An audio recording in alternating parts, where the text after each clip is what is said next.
In Psalm 23, it says, Yahweh is my shepherd, I shall not want or lack. He makes me lie down in green pastures. So this is in English, it reads a little different than in Hebrew.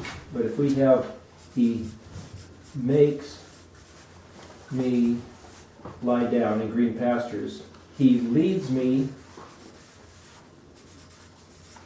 beside the still waters, he restores my soul, and he leads me in the paths of righteousness. And then it says, again, this is in the English, for his name's sake. So the question was, what does any of this have to do with his name?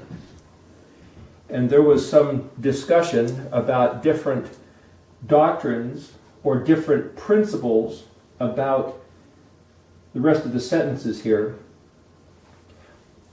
But one advantage of studying the Hebrew is that if you look back at these four things here that are verbs, which are actions, and then say, for his name's sake, and the question is, what does his name have to do with it? Then the first question is, though, what is his name? In Hebrew, the word name is actually pronounced Shem, which is Shin Mem in Paleo, which is actually Shin, and this would be a Mem Sophit in modern, Shin Mem.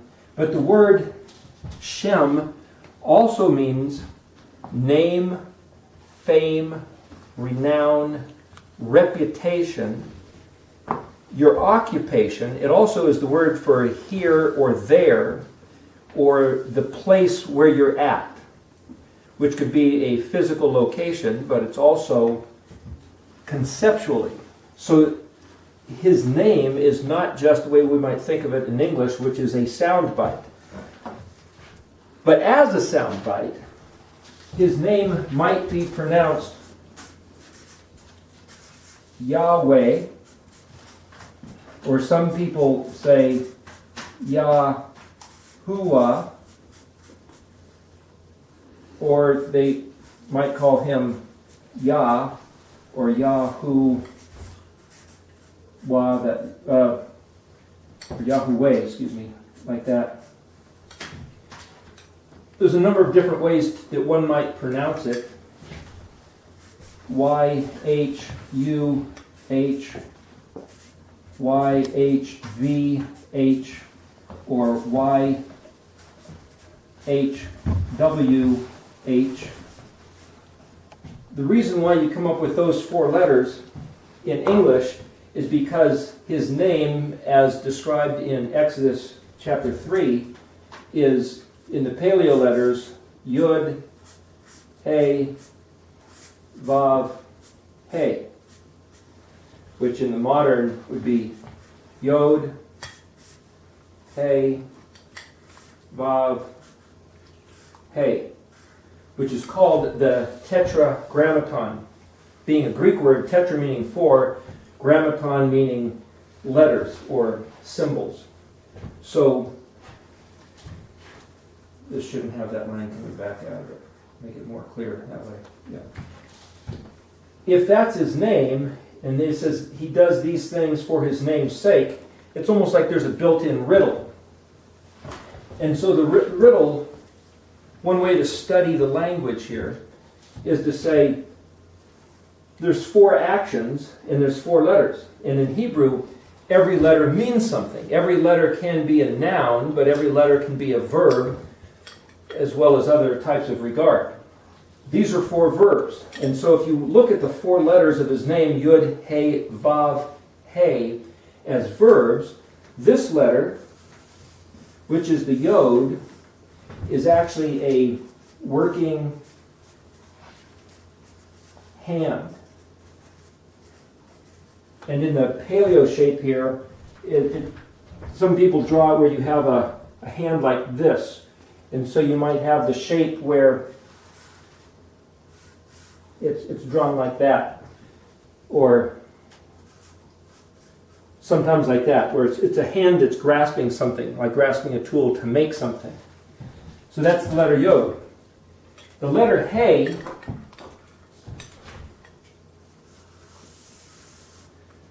is basically to point to, or to, it's actually, the letter He by itself is the word the, which designates the object that you're in reference to. So it's basically a referrer. And as such, it basically expresses or illustrates or almost sheds light on. And one interesting thing about the shape of the modern He is it almost looks like a respiratory tract. You'll see in an advertisement for medicine of the lungs, person with their head sideways, and you have the lungs and the air coming up and out of the mouth. So you could see that air would be inside and come out of somebody's open mouth. So as such, it points to almost like a breath sort of concept. The other indication of this being something along these lines is that, from my understanding, that even on maps of meteorology, this same letter is the direction of the wind, used on aeronautical maps, I believe. So that's the letter He in the Paleo, still in use. So if this is to show the path of direction, as it were, so you could say shows path. And if you'll notice, this letter He is the exact same letter. So in the Tetragrammaton, as it were, the divine name, the sacred name, Yod He Vav He. Yod He Vav He, I'm just saying the four letters real quickly. Y-H-U-H. Yod He Wah He. This Vav, this next letter, can be pronounced in terms of phonetics as an O, a U, a V, or a W. So if you see the word David, D-A-V-I-D, in Hebrew it's Dalet, Vav, Dalet, which is where you get the word dude or Dodi or Dawid, some people say, depending on the phonetic that you give that Vav. But the Vav itself literally means a nail or a hook or some type of connector. So what you see here is that in the name, He makes me, I'll put it in this color so you can keep it. He makes me is actually the function of the letter Yod. To show the path or point to is literally what the verb of lead is. To restore is to make a reconnection, which is what the letter Vav does. And then the second He is leading once again.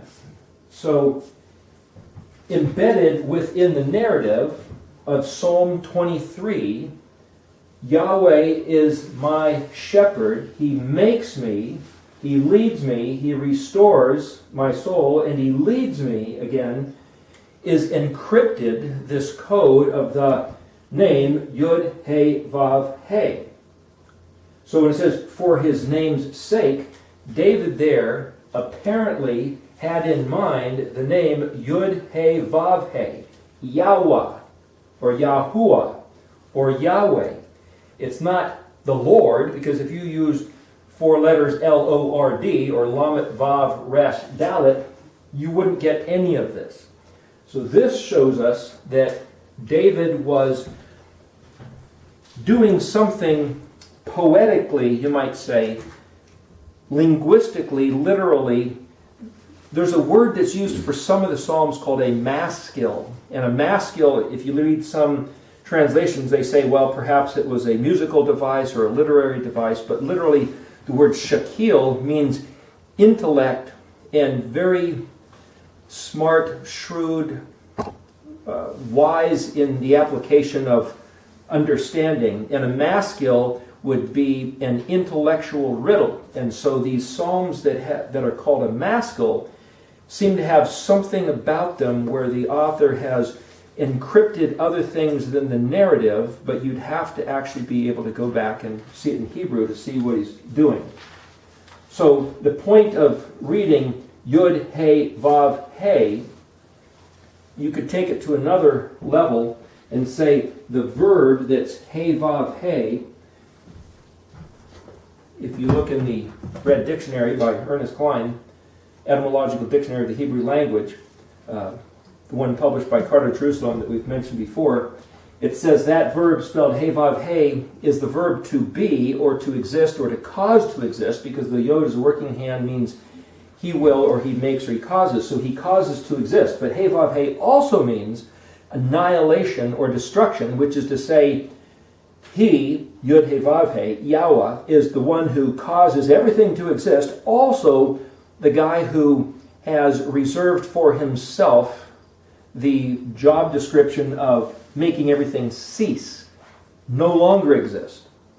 He was the initiator and he's the finisher. So then when you get in the book of Revelation, where the being that John, the one who received the revelation of the apocalypse, sees this one who claims to be El Shaddai, the beginning and the end, the first and the last, the Aleph and the Tav. It's translated as Alpha and Omega.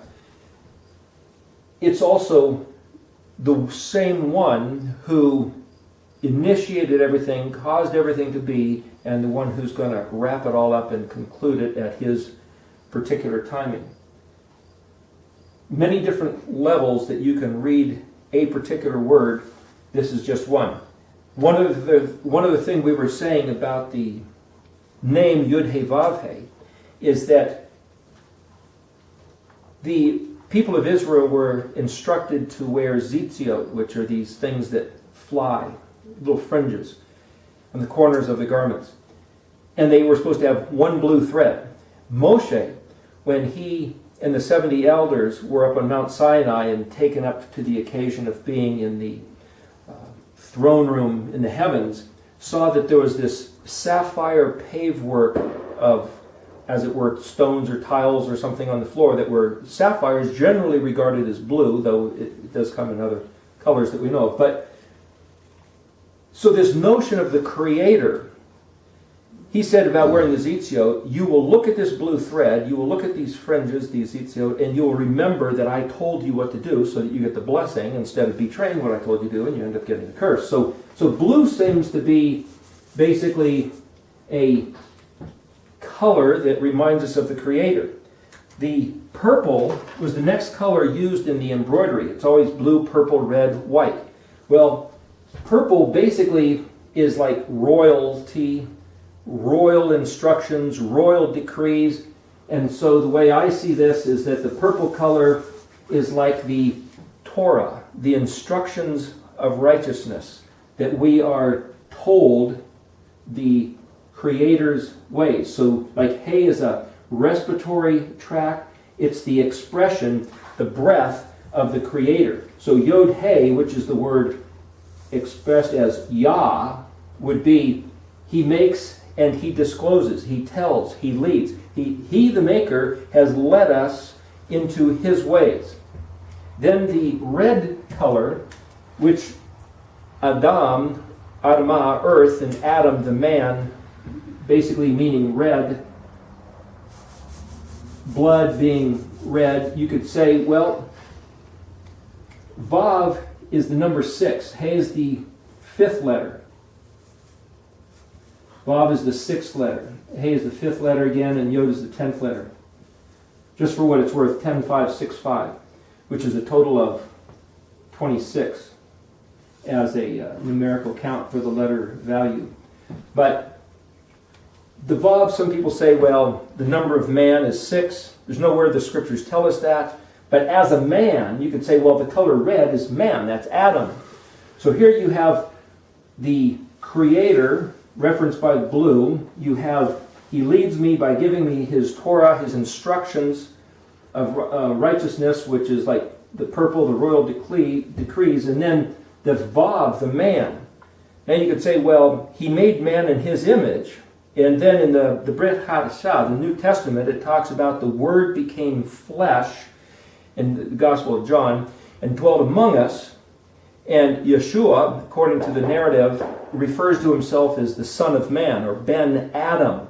The word Mashiach, interestingly enough, people say, well, that's the anointed one. Well, whoever anointed him, and when was he anointed by any authorized person? But the interesting thing about Mashiach, just for another side note here, Mem, Shin, Yod, Het, is this word Shin, Yod, Het means actually speech or communication, and the Mem in front can mean the person who's doing it or the place doing it. So Mem Shin is a word, is where we get the word mush, or Mem Vav Shin, mushy, where it means to touch or feel. So literally, Mashiach can be read as the communicator or the communication that we can touch and grab a hold of and feel. So you could say, well, the word Mashiach isn't necessarily just anointed, but it's the Word made substance, tangible. The Word made flesh, well, the Gospel of John talks about that also. So the red talks about the Hay, the Torah, being made flesh like man. Whereas the Torah is the expression of the Yod being the Creator's personal breath of expression, which he breathed into man back there in Genesis. And then you could say, well, what's the second Hay? Well, the gospel account of the Mashiach, Yeshua, was to say, he said, I'm not going to leave you alone, but I will send, it says in English, the Comforter, which is generally regarded as the Ruach. The Ruach, again, is breath, wind, and he said, he will lead you into the truth. So the second Hay, which is the Vav's Hay, which is the Mashiach's expression, is to lead us into the truth, which is the same thing as the first Hay, which is the Torah. So the Mashiach came as the incarnation of the Torah and said that he would give us the Ruach to tell us and lead us in the same path as the Torah, which itself is the instructions of the Creator, the Yod. So to say, well, he made me, the Yod, the hand of the Creator, Yahweh, and then he lead me in the ways of his own chosen path, which he expressed to us, mankind, as his creation, but we rebelled from it. So the Mashiach, the tangible communicator, the Word made flesh, came to restore us back to the path of truth, the path of the Creator, in which case, the last phrase in Psalm 23 here, where it says, he leads me in the paths of righteousness for his name's sake, or on account of, to validate and fill up the substance of what his name is all about, which is to have us walking in his ways. Okay, one more thing. I didn't do the white. The four colors, the embroidery on the Mishkan, which is the tabernacle, on the veils, as well as the priest's garments, were blue, purple, red, and white. They had gold threads. So because we can't draw white here, I'll just put an outline of this orange, which is like the gold colored threads. So the point is, white linen. It was always three colors of embroidery, blue, purple, red, with white linen and gold threads. White linen speaks of, you might say, robes of righteousness. It's just a symbolical connection in that places in the scripture where somebody is regarded as clean and pure, it's robes of white linen. You might say it's a symbolic connection. I don't know that there's anything specifically says white linen means this. Although the word spelled sheen is the number 6, or sheen, yod, sheen, sheesh. These two words, which means white, or linen, or rejoicing. So once you start looking at what one word means and how it relates to this and relates to that and something else, you can tie all these things together. So just to say, the same word 6, which is sheen, which is sheesh, or if you put the word, I think if you put a vav sheen, and then add a nun, you get shoshan, or that's where you also get the word for, Susan is where you get the word for lily, or rose, like white roses, and it all has to do with that same picture for linen, white, 6, and rejoicing. So there's a song, I'm not sure whether you've known about this, but an older song, I remember learning as a kid about she'll be coming around the mountain when she comes, she'll be driving 6 white horses when she comes. And someone told me the other day that that's actually about the Sabbath day. The Sabbath day is the she that's driving the 6 white horses, which is a picture of the 6 days of creation, rejoicing for bringing in the Queen of the Week, as it's called, the Yom HaShabbat, the Sabbath day. So the color for 6, or 6, you might say, it's also the word for alabaster or marble or pillars. So you have the 6 pillars holding up the capstone of the 7th. There's these models and themes running throughout different scriptural narratives. But blue, purple, red, white, then, I see as referring to, in a sort of a pattern code, Yud, He, Vav, He, which is the maker, the discloser, the revealing of the maker's ways, the Vav, the Mashiach, who restores us back to the ways that we've betrayed and acted treacherously with. Those are 2 words used repeatedly in the scriptures by Yahweh himself, and then the Ruach's job to lead us back onto the path. So you have then the Vav, as it were, who is got the Hay on one side, and the Hay, as it were, on the other side, look almost like wings, is actually a picture of the menorah, which is the 7 branches. So if you use, that's with the Paleo Vav, but there's another way to write, like the modern Vav, and then it's just almost this picture of a winged man is the man who is wrapped up, or in the expression, finds his bearings in the Torah and the Ruach, the 2 witnesses, because the letter He, to reveal, it says that a man's testimony is corroborated in the mouth or the expression of 2 or more witnesses. So here's the man with the 2 witnesses, the Mashiach with the 2 He's.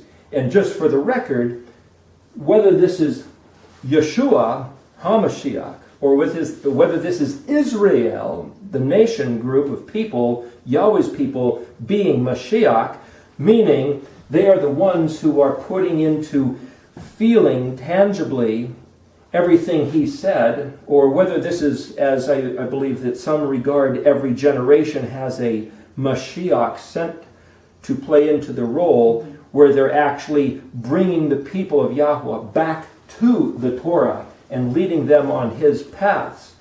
This Vav can mean a number of different things. Some people, from the Christological frame of mind, Isaiah 53 is referring to the Messiah, the sent one, whereas from my understanding, the more traditional Jewish point of view is that Isaiah 53 is referring to the people, the nation group of Israel, but from the point of view of a job description, which this is all a picture of, it could be both.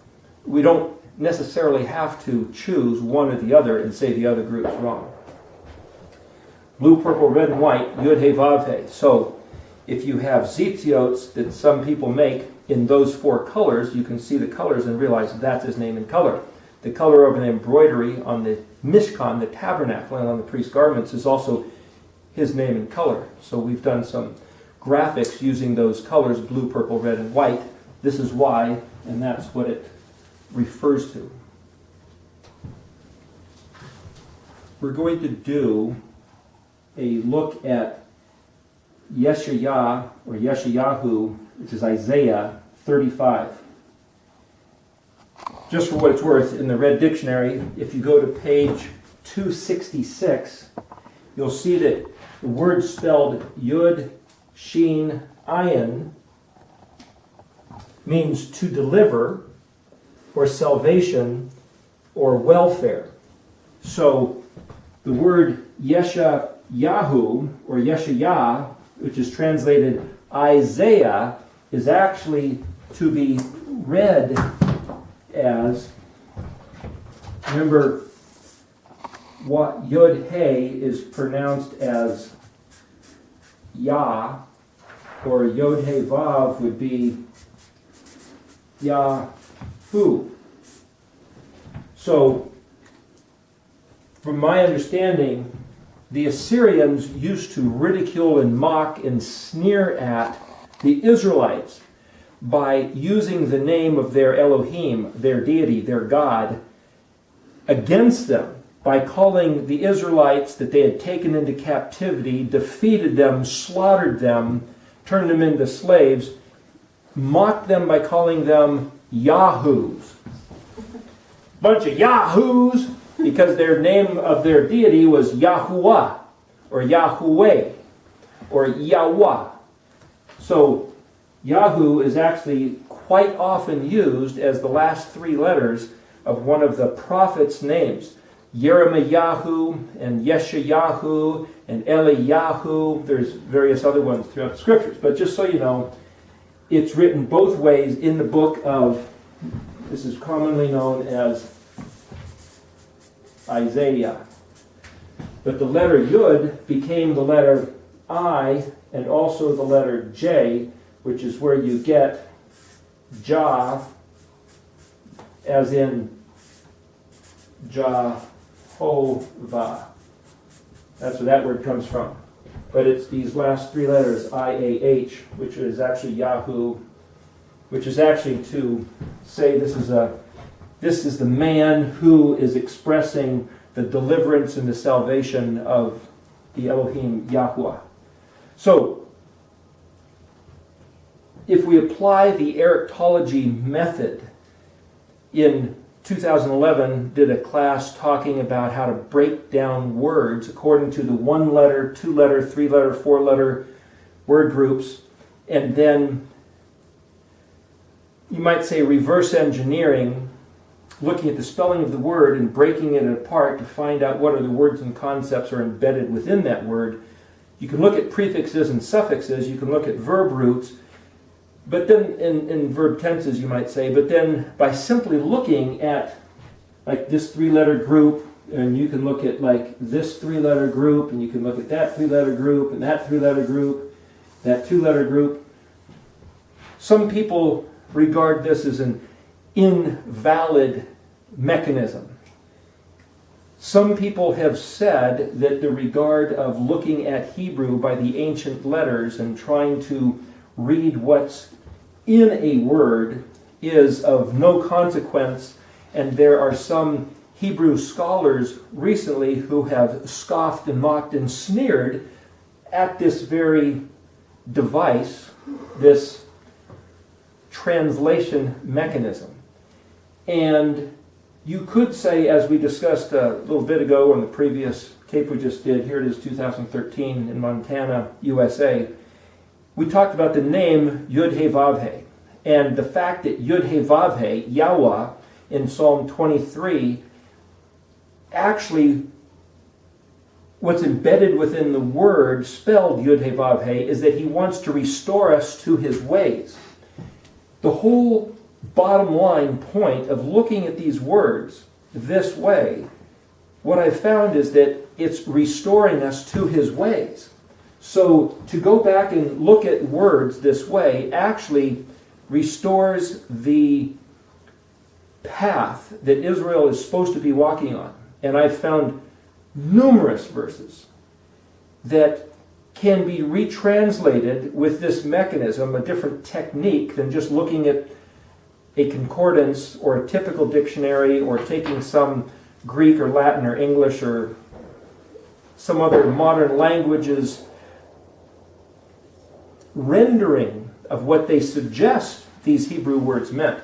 If you go back to the actual Hebrew words and look at the other words and concepts embedded within the spelling of each and every word, the whole thing opens up. Now, it doesn't exactly read the same way, so you might not recognize it as the familiar King James or NIV or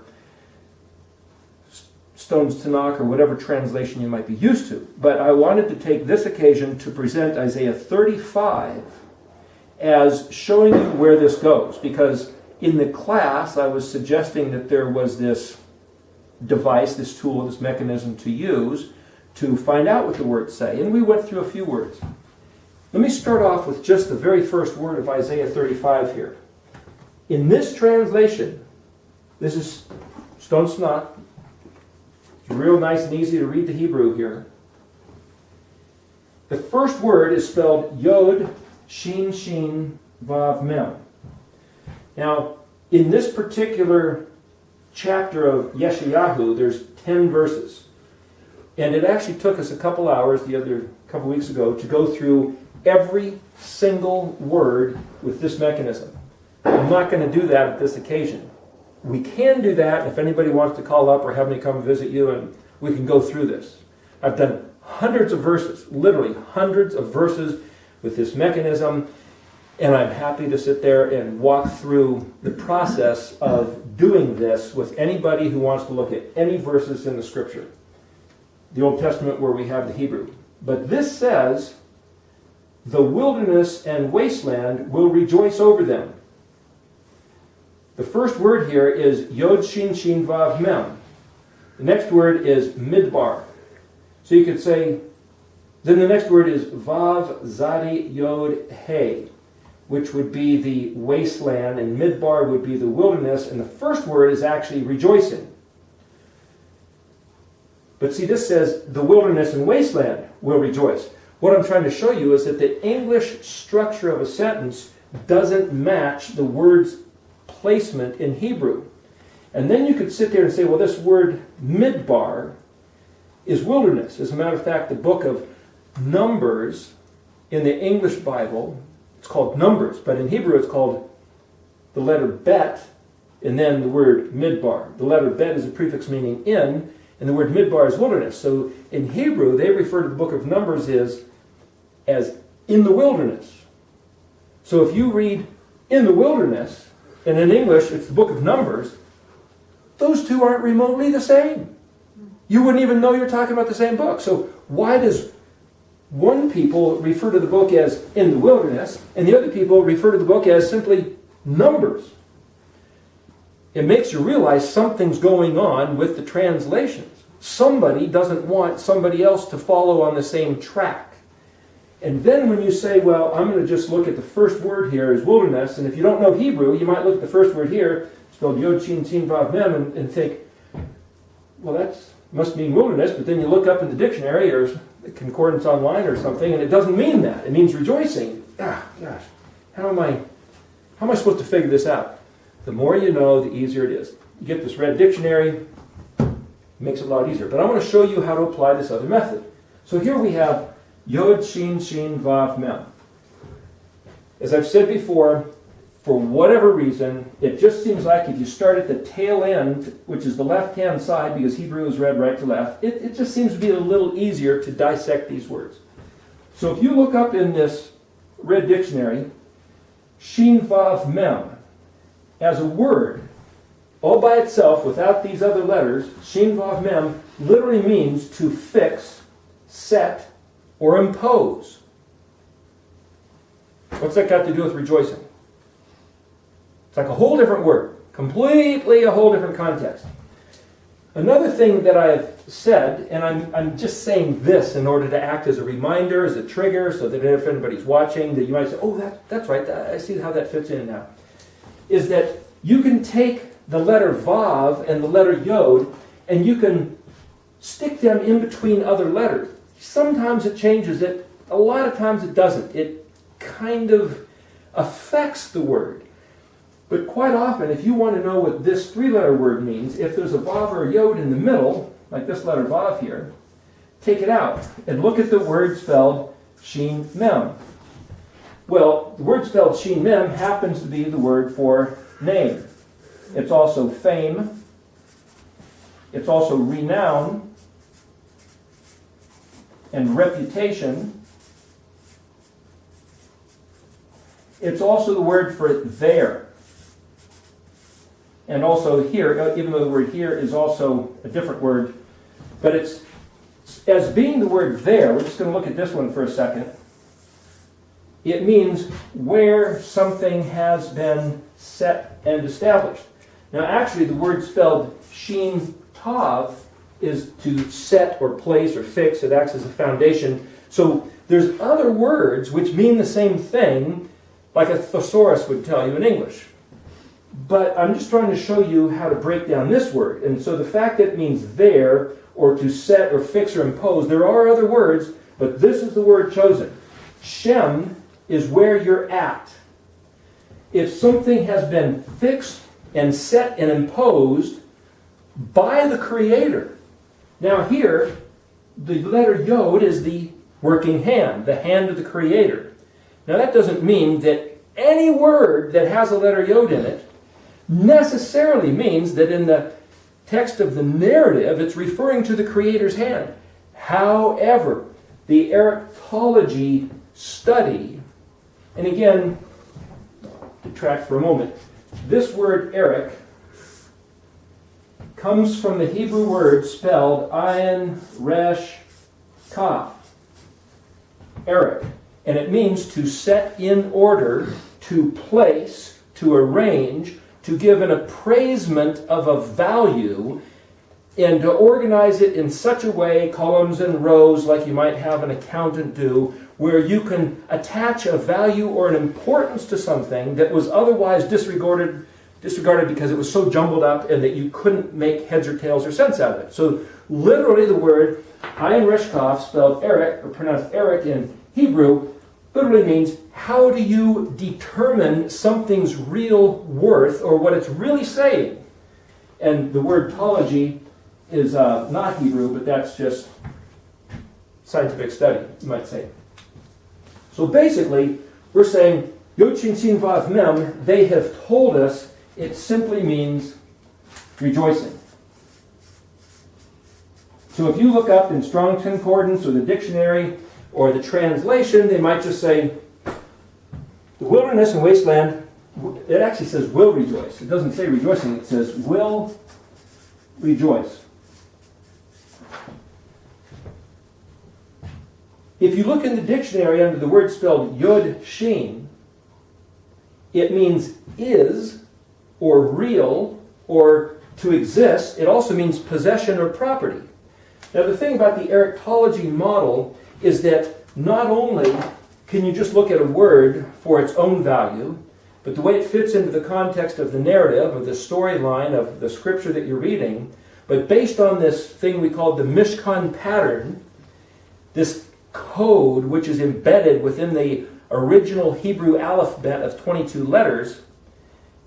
Mind you, the modern Hebrew adds 5 Sophit letters, and they have a couple other things like bet and vet are both the same letter with a digash, a little dot in the middle, and pei and fei, and kaf and kaf. And there's a few extra letters in the modern. So this is the Paleo, the ancient Hebrew.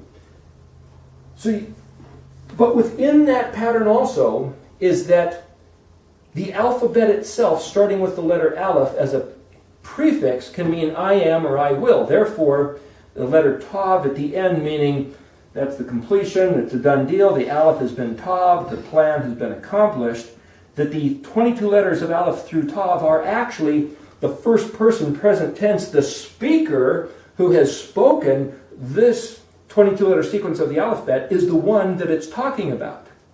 And in that sense, the letter Yod is the hand of the Creator because it's the Creator who has uttered these 22 letters, is speaking of himself and what he's going to do. And what he, Aleph, will be Tav.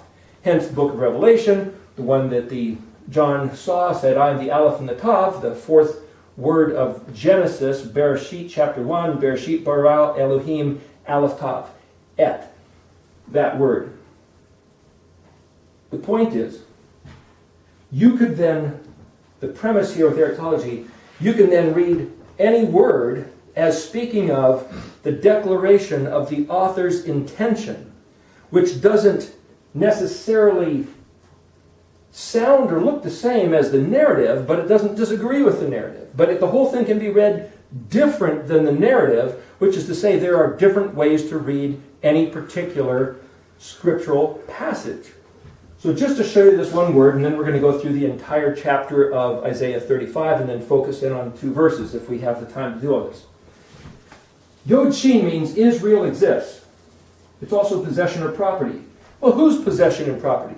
Speaking of which, the letter Yod is where we get the letter I, and then Shin is where we get the letter S. There's a Shin and a Samech, but Shin can be S or SH. So that's where we get IS, or is. That's where is comes from, as in Israel. Shin is the word for 6, or white, or rejoicing. We talked about that the last talk. Should be coming around the mountain when she comes, driving 6 white horses. This whole idea of rejoicing, 6 white, the word Shushan or Shushana is white flower, rose, lily. The word Susan, it's all the same thing. Shom, you could say, well, mem at the end means a plural, so that's why they're saying these 2 things, the wilderness and the wasteland will rejoice. It's a pluralizing. But look at what this word is saying. In reality, what exists as somebody's possession is 6 rejoicing, which have been fixed and set, imposed as there it is, and it all has to do with the famous reputation of the Creator. What did the Creator do that had anything to do with 6 and rejoicing? For 6 days in a row, in Genesis chapter 1, Bereshit, Yud He Vav He, the Elohim, the Creator of the universe, laid out his progression of events, and at the end of each day, he said, this is good. It's his form of rejoicing, calling it Tov.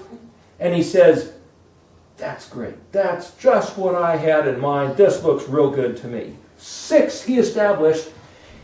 And then he rested on Yom HaShabbat, the 7th day.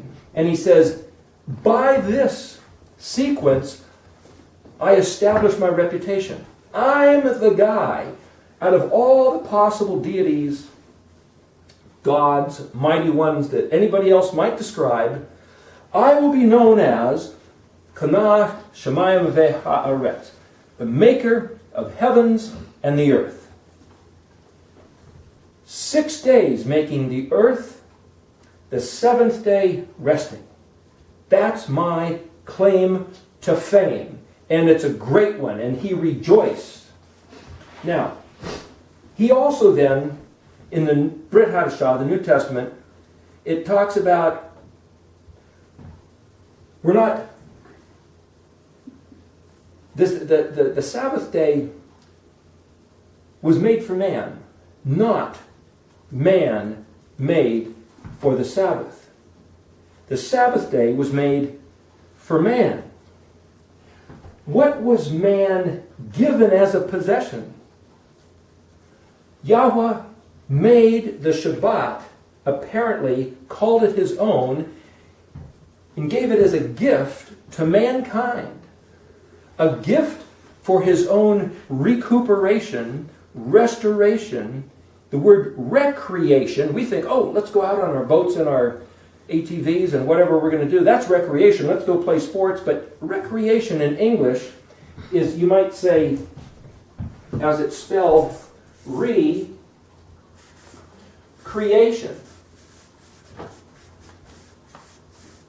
Recreation. It's a way to get yourself back and fit. So to say that Shabbat was given to man for recreation is a twisting of words when he says you should rest on the day for recreation. That gets into doctrine which this isn't about. But what I'm trying to show here is that what was fixed and set and imposed. 6, and then the 7th, but the 7th he didn't say, this is mine and you guys got nothing to do with it. He gave us a model of a 7-day week. He also gave us a model of 7 festivals. That same pattern of 7 days, 7 festivals, and this thing that fits what we call the Mishkan pattern, this pattern of 7. The word Shavah in Hebrew, I'm going to write right here, Shin, Bet, Ayin, is the number 7, S-E-V-E-N in English, but it's also to swear a vow or an oath. It's the same word, Shavah. So, as a vow that you're sworn to is something that just is. And he said, like the concept of the Aleph, the word that goes out of my mouth will not return to me void. It'll accomplish whatsoever I set it forth to do, which is Tav. So what he Aleph is going to Tav. There isn't any other option. When he sets it out, that's what it is. When he makes a vow, that's what it is. He keeps his vow, and we're expected to do the same thing, which is 7. So, what he's established and fixed and set, he rejoiced in the 6th that he made, and then he said, the 7th is for you guys. Now, I've heard a lot of talk over the years that it's been 6,000 years. That means it's the end of the world. I heard somebody very emphatically say, the Bible says a day is like 1,000 years, and 1,000 years like a day. Therefore, the Savior has to come back on exactly the day that it's been 6,000 years accomplished. And then he mapped the calendar back to exactly when the creation was implemented back then, computer models or whatever it was, and he says, that's the day the world's going to end. I don't think it says that. Furthermore, what he said was, we got 7,000 years, not 6. But the 7,000th year is of a different type of regard than the first 6. According to those who have studied the genealogical records, nobody apparently can agree on exactly how many years there's been, but it's pretty much 6,000. Some people say there's 10,000 or 15 or whatever, but the point is, we know there's been at least 6. So is this the end of the world upon us? Does this mean that the Savior has to come back and set up his kingdom on the face of the earth? Well, wait a minute, that means he's taken over the control, the reins? I thought he gave the Sabbath day for man. I thought he gave the 7th to man. What if he said, no, you guys got 7,000 years to deal with this place? The letter 8 in the Arabic numeral is shaped like the eternity symbol. The letter Het is a fence in Paleo, and it's generally regarded as a new beginning. Well, you could say if he's going to come back and say, look, this world's over, and now we're going to do something else, by the model of what things mean, it would make more sense to say, well, that's the beginning of the 8th millennium. Not the 7th, but this 7th has been set aside according to the vow that Yahweh made with Israel to say, you guys got a shot at something that you've never had before because you were dealing with the first 6,000 years. The proposal here is, what really exists is that what he set and imposed and said, there it is, which is 6 of something that he was rejoicing about that humankind totally has screwed up. And when I say screwed up, it means twisted all around sideways and instead of the straight path. You see the word Ishar, as in Yasher, it's Yod, Shin, Resh, is the word Yashar, like a straight path, and then you can say, well, the straight path of El, well, that's the word Israel, Yod, Shin, Resh, Aleph, Lamed. Resh Aleph, or more specifically Resh Aleph Hey, means to put on exhibition or to make evident, to show, and Lamed means teach and learn, and so you could say, well, Israel's job really is to point to what exists as the instructions of Elohim as our possession of the property that he entrusted to us, which is to walk the straight path. You could say that's what Israel means. So Israel's gotten everything all twisted around.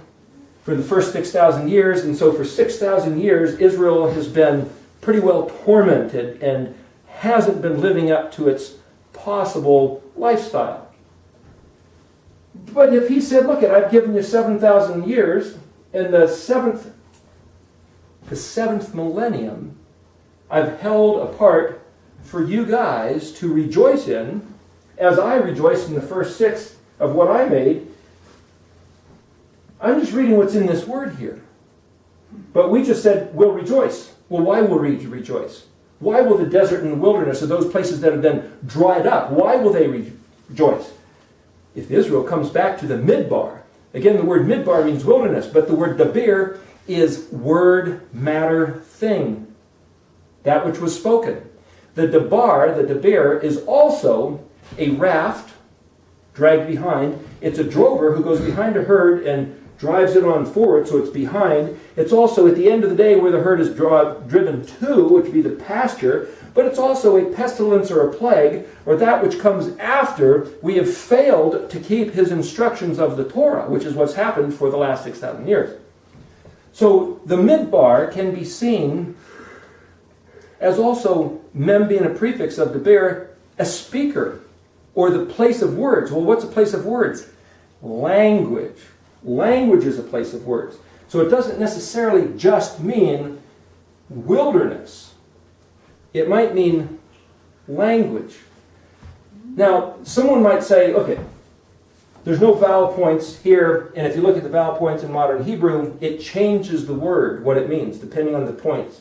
And in modern Hebrew, you can draw lines or dots underneath a word. Those are the vowels, and it changes the way you pronounce the word, which changes the meaning. Paleo Hebrew doesn't look at any of that stuff, so people who want to not regard this because it's not using the vowels, that's fine. This is just looking at all the possibilities of what might be in a word if you change the way you see the word based on the way it's spelled. So the first sentence here might be read as, 6,000 years have been accomplished. White, rejoicing. The 7th millennium has been promised by words. Well, that's a sworn vow. Here we have been driven to, midbar, the one who drives. We, this generation, us today, 2013, as a people on the face of the earth, have been driven to this place. At my command, withered drought, make known the discovery of the covenant, reveal the revolving door, post Baal, blossom, flourish, break forth vigorously. Buried potential is under cover, like under a bell. Mixed, blended interests and sterile. Well, we're going to have to take a break here because we're at 30 minutes. But my point is this. There's a picture here in these words, which I'm going to read. We'll get to a next session here. Reads completely different. But there's a picture here of winter, spring, summer, and autumn. What I just read sounds like winter, under a bell, buried potential, which is what Israel has been doing all these years. And I propose here that it looks like what Isaiah 35 is talking about, that what we have in front of us is the chance to completely open up. Taking a break. So this is part 2 of Isaiah 35. We talked about one word. I pointed out how one word is looked at according to the Eriktology model, and I read about a couple other words. I'm just going to write a few of these words on the board so you'll see what I'm talking about. The first word was translated as rejoicing, Yod, Shin, Vav, Mem, which again had to do with 6 in the reality and that which was fixed and imposed, and also the number 6 can be seen as rejoicing. The next word is midbar, Mem, Dalet, Bet, Resh, which has to do with language, is also actually the place of words, which has to do that which is the place where you've been driven to, otherwise known as the book of Numbers or the midbar. The next word here is Vav, Zadi, Yod, Hey. Now it's translated, this is wilderness and this is the wasteland. But The word Zadi Yod is actually a fleet or a ship. Zadi Vav is the word as a command or a precept. This whole thing, Zadi Yod Hey, is withered drought. So you could say that this is the word or the speech that commanded, here's the word commanded. As a matter of fact, if you spell mitzvot, mem, zadi, vav, tav, vav, tav, that's commandments and precepts. So even though this is the word for ship or fleet, what is a ship or a fleet? People that are under the commandments of the admiral. People that are in the sailors of the fleet are under his command. So in looking at what these words mean, you could say the Creator himself, who established the 6, but actually placed a total of 7 for us to regard at his command, has instructed withered drought. And then this word that's vav, tav, gimel, lamed has to do, this is the word discovery, but it's also uncovered or exile. It's also a picture of a revolving door, like these 2 arrows. Almost looks like a picture of the yin-yang symbol, where one is chasing the other one around, revolving, rolling, which is part of the same picture too. The next word is ayin, resh, bet, hey, which has to do with arid, sterile, a remote region, mixture, but it's also a surety, a guarantor, liable, responsible party. It's also pleasant, sweet, well mixed, or mingled. It's actually like a pledge or a security taken, like bail. It's also where you get the word Arab, A-R-B, or Arab. The next word, I'm just going to only do this for one verse, and then we're just going to read through, but I just want to show you where this goes. Vav, tav, pei, resh, het is the word for, this is the word for bull, par, P-R. Peru, P-E-R-U, is where you get the word for fruit or fruitful, like Peru or Revu, the commandment to be fruitful and multiply. Or puree, which is fruit juice, puree. Pei resh het means to sprout, blossom, fly, flourish, break forth, spread, extended, and flowery. So if this is flowery, to break forth like a bull, PR, which is the word for bull. The bull is the one that fertilizes the herd, like the honeybee fertilizes the flowers. And then you have this word here, kaf, het, bet, zadi, lamed, tav. That's the end of the first sentence. This word here, bet, zadi, lamed, is the word for onion, or a shallot. The word Zadi Lamed is basically shadow.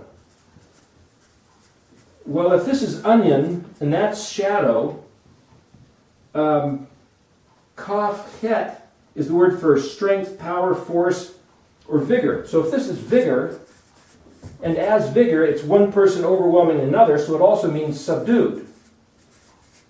The question is, are you the one doing the subduing or getting subdued? But the letter Kaf can mean like.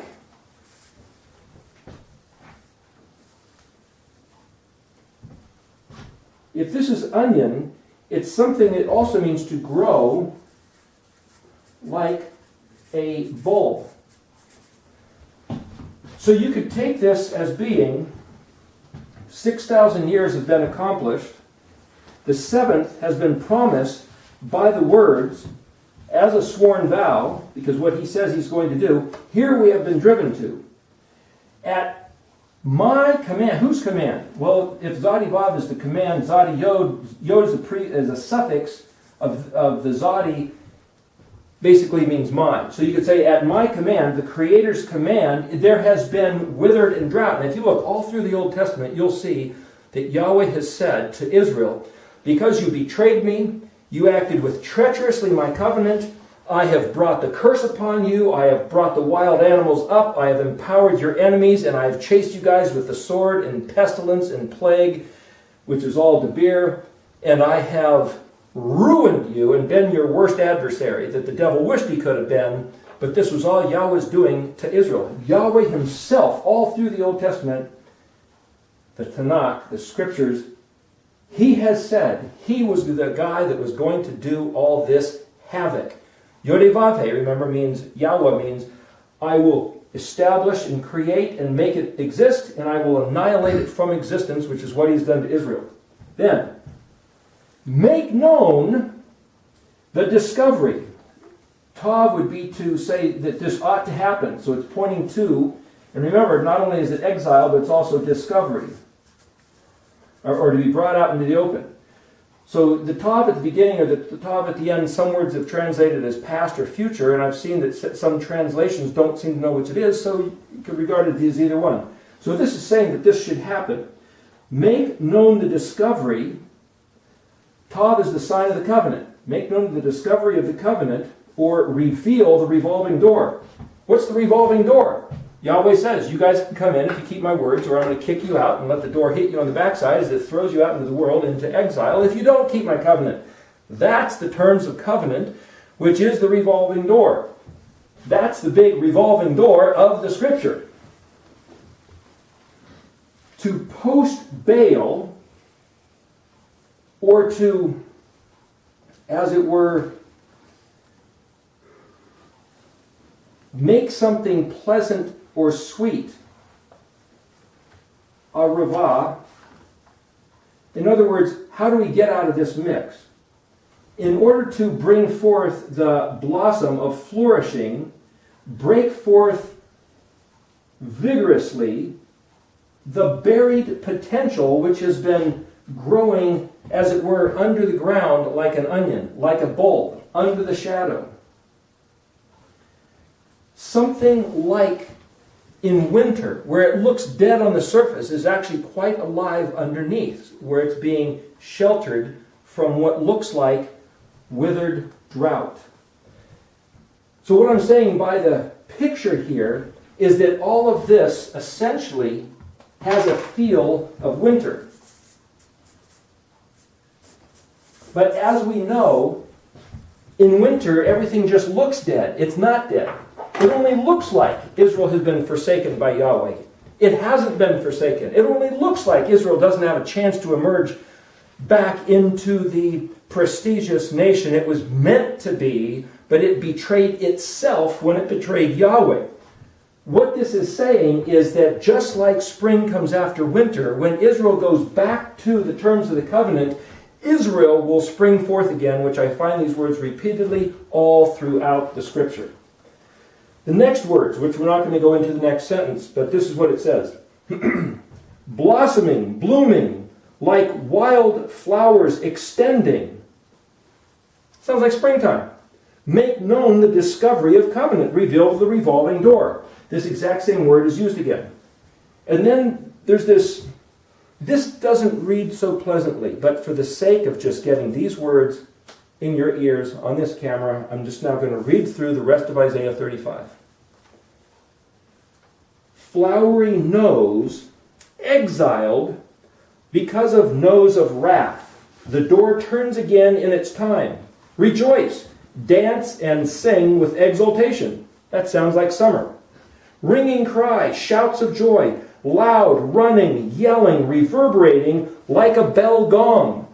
That's where this, it has been under the bell is now up and ringing, and things are like summer. The next word says, abundance, splendor, riches, glory, honor, respect, significance. The white rejoicing is about the radiance constructed within us. Now that's a picture of Torah in our hearts as per Jeremiah 31. Given to her, this generation, returning to repeat unto majestic appearance, adorned with majesty, like a world-class garden, the best of description. And that's sounding like autumn, which is the last of the cycle where everything is in its glorious brilliance of color, where you've waited all year just to get, wow, look at what these plants are doing now. So here, if it starts off with winter and goes through this cycle of the seasons, it's kind of like the 6,000 years and then the seventh. Kind of like that autumn, kind of like the alpenglow at the very end of the day, just for a moment, but it's there. It's kind of like you always said, look, you guys could have had this for 7,000 years, but I knew you were going to blow it, but you had your chance. It wasn't predestined that you blow it, I don't believe. I believe it was our choice, our forefathers' choice to blow it and get 6,000 years of depravity, rejection, and exile. But with the discovery of that we have the option to go back to the covenant, I believe it's this generation's prerogative to return to Yahweh's Torah and get the alpenglow, get autumn, get the seventh millennium that he saved just for us, like this abundance and splendor, riches, glory, honor, respect, and significance that he has been holding for his people for such this time. Nobility induced by immersion in water. What does that mean? When it's winter, how do you get things to come back to life? The rains come. Springtime. Released to open by being straight. What did we say about Israel? Israel's obligation is to show the straight path. The example, as an artiste, it is what they have all desired and coveted after. Everybody on the face of the earth had been trying to chase this thing down. Yahweh had reserved it for Israel. Israel blew it because it was trying to chase down the partiers that were chasing down worldly decadence and getting ruined for it. The whole thing is, like I said, gotten pretty convoluted. Now I'm kind of ad-libbing what a couple of these things are, but I'm just going to read the rest of this text here so you can get it in the context. They will see it. He will understand. He who prefers the stately honor of Yahweh. That generation, we who are toward the obligation by oath to revere Yahweh's distinction, seize hold of the prediction as an addiction, as a flaming arrow. Speak, confess, give thanks, praise to be given this portion. This power is sufficient. Discouraged, weak, feeble, disheartened, sinking, thin, timid, meager, soft, tender, had enough lies, stumbling, failure, downfall, forgotten what satisfaction is all about? I will command courage to sprout from there. Endeavor, be bold, squeeze, birth the resurrection of righteousness. I will speak high words to command anxious passion. Now, the way of saying that is the inflaming of heart, of mind, and will. Seize hold of the prediction as an addiction, as a flaming arrow. It's that same word used previously. Reinforcement. Do not fear it. Stir up aroused excitement. Cause it to be seen. Understood. Behold such a worthy exhibition. Behold your Elohim rising up to avenge, coming to recompense these gods. It's time to happen. He will look at you, care for you, deliver you. He has looked away a short while. Services have been temporarily suspended. Then, at that time, now for the record, this has to do with what I've been reading are literally the translation of the various words used in Isaiah 35. It talks about going back and looking at the words, looking at the covenant, looking at the promises which our people, Israel, the people of Yahweh, in covenant with him, have squandered, betrayed, lost, been exiled from for all these 6,000 years. There was a little bit of glimpses of coming back, but we basically blew the whole thing. Therefore, when he says, then at that time, I believe it's referring to this time. Us. Right now, these people coming back to these words. Now, if that's regarding this, then these words are pertinent to whoever's listening to this who wants to partake of this covenant. Then at that time, open eyes, open ears, set free, blossom, super grace, amnesty, become wise, intelligent, in possession of all faculties. Look carefully, balance exactly, weigh deliberately what I make evident. Meditate on my fountain of insight. Awaken, arouse, incite to activity. Instigate exposure. Listen, balance, give ear. My sort of tools, of weapons, my implements to fabricate my pottery. The work of my own hands. Writing, engravement, silent, secret, open, declared, expounded upon, freed words, regain sight, grace expressed as opening the covenant, clearing the thicket of entanglements and the sealed fence. This verse, verses 5 and 6, are all about doing what this is, opening up the words which have been sealed according to Daniel 12, what Gabriel said to Daniel. Daniel 12. What we're doing here is actually what looks to me like fulfilling these exact words at this time. Verse 6, then at that time, leap up, jump like a ram set free, like a pillar of strength, jumping over a giant, over a barrier, a threshold, over the barrier of lameness. Now that happens to be the word Pesach, and they've only translated it as lame. Pe samech het. Running, singing, shouting for joy. Language.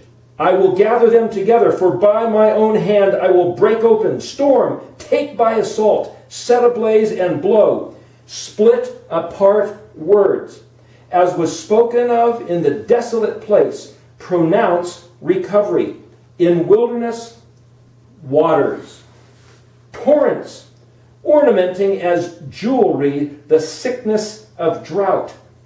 Lighting a fire in her, destroying ignorance. Confusion, mixture, making sweet.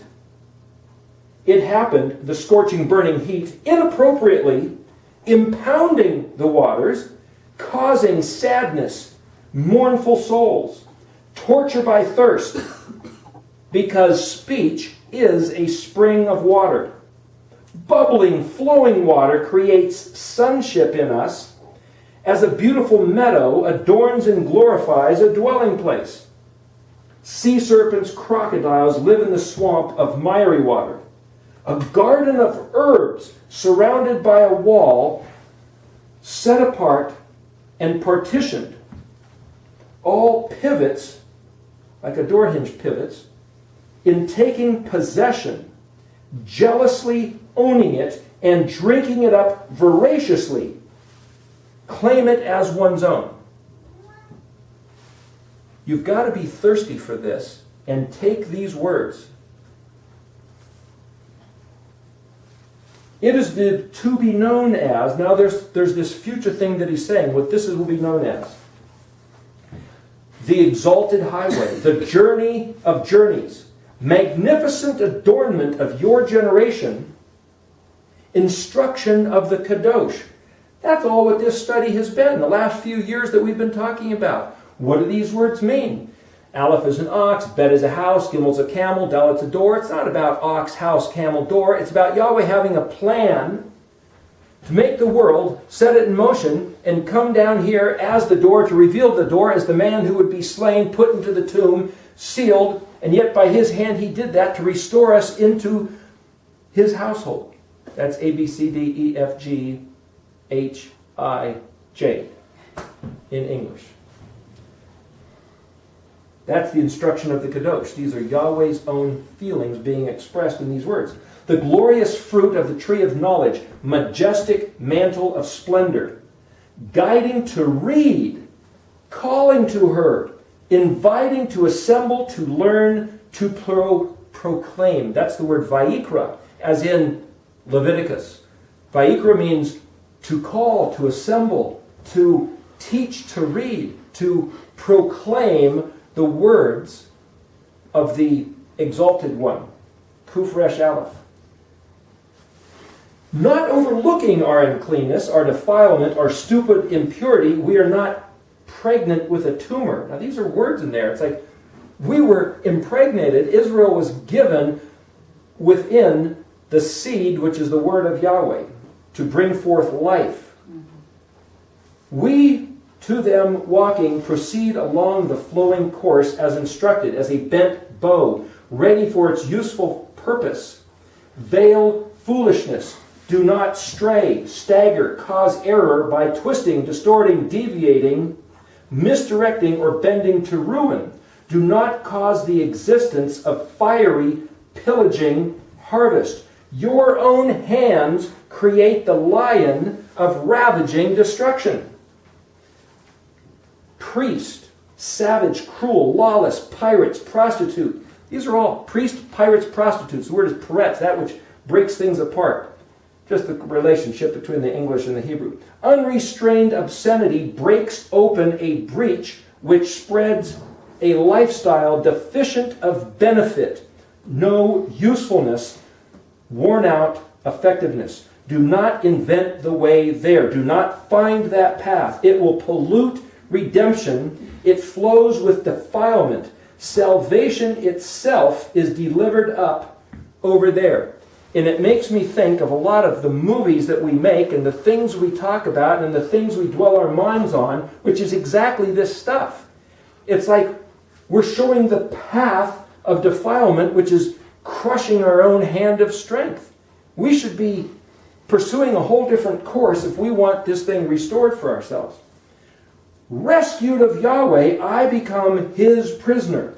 By the way, that's the word Shabbat. The prisoner is to be captured, to become taught and trained. His domestic, released to embrace. My mouth free, his words, a tasty dessert, set ablaze with zest.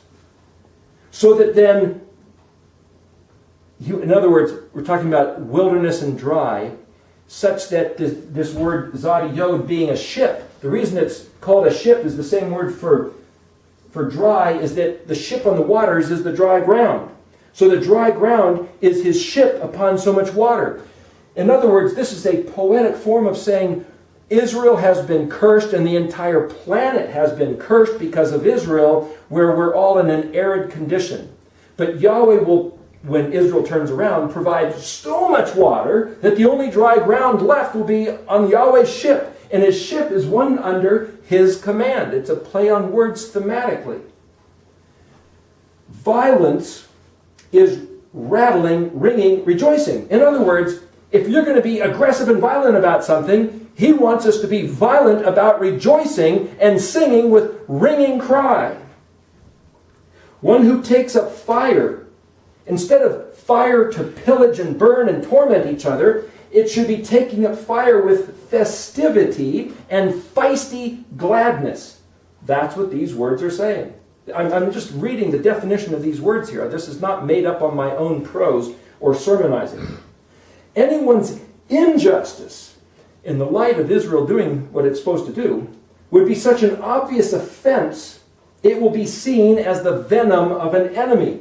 One who pushes or even suggests going back to that should be lifted up unto grief and suffering, virtually crucified by his own ways as a signal, a signpost. His groans and sighs will guide others to comfort and rest.